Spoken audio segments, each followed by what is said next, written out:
This is Ethiopia, one of the hungriest countries in the world. But here, foreign companies are spending billions of dollars to grow food for export. An area the size of Britain has been handed over to corporations in the last 3 years. It's called a land rush. I'm in Ethiopia's remote southwest Gambela region to investigate claims that large numbers of small farmers are being moved off their land by the government. We're driving west through Karaturi Farm, a new Indian venture, where large areas of forest are already being cleared to grow palm oil, rice and sugar. Populations are growing, so this has to be good for the world. But what about Ethiopia's poor? The man in charge is Kamjit Shekon. So how big will this whole farm be? Phase 1, 100,000 hectares. After that? After the second phase, 100,000 plus 200,000. So 300,000 hectares. And if I started walking at one end, how long would it take me to get to the other end? On 100,000 hectares is about 121 kilometers. 120 kilometers, that's 80, 90 miles. 90 miles. That's big.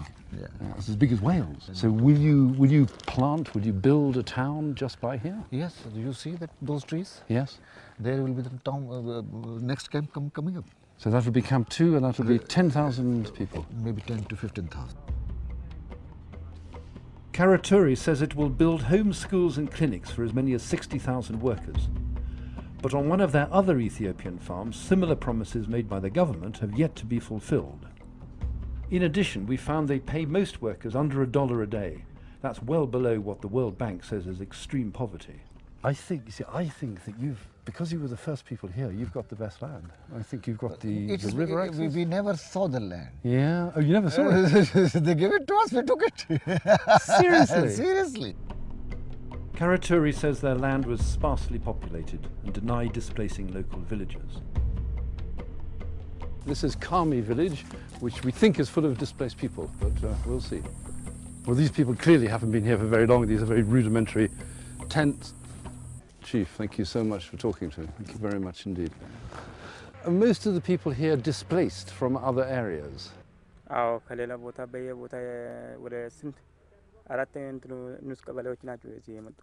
Why did they have to move?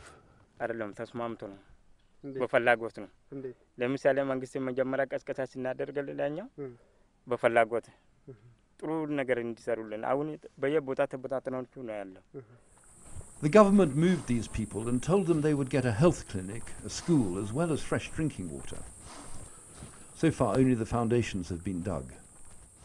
I'm going to the state government to find out how many companies have come to Gambela. Hello, hello. And we want to know how many people will be affected by the land rush. We've got 3 maps here in the investment office. This is the extraordinary map because it shows that for the last, for 10 years, 12 years, there's been just about nothing. In 2007, it started going right up. Since then, there have been hundreds, and I've just been told that the total number of investors in Gambela region is 896. Now, that is an extraordinary figure from absolutely nothing only 10 years ago. Kasahun Zerfu is one of the department's senior officials. What countries are they coming from? India, Saudi Arabia, and China, and so forth.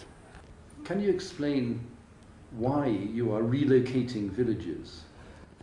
We relocate villagers to obtain clean water in one place, to obtain medical services. So when we were down there, we saw a lot of evidence of people having to move because of the investors moving into the area.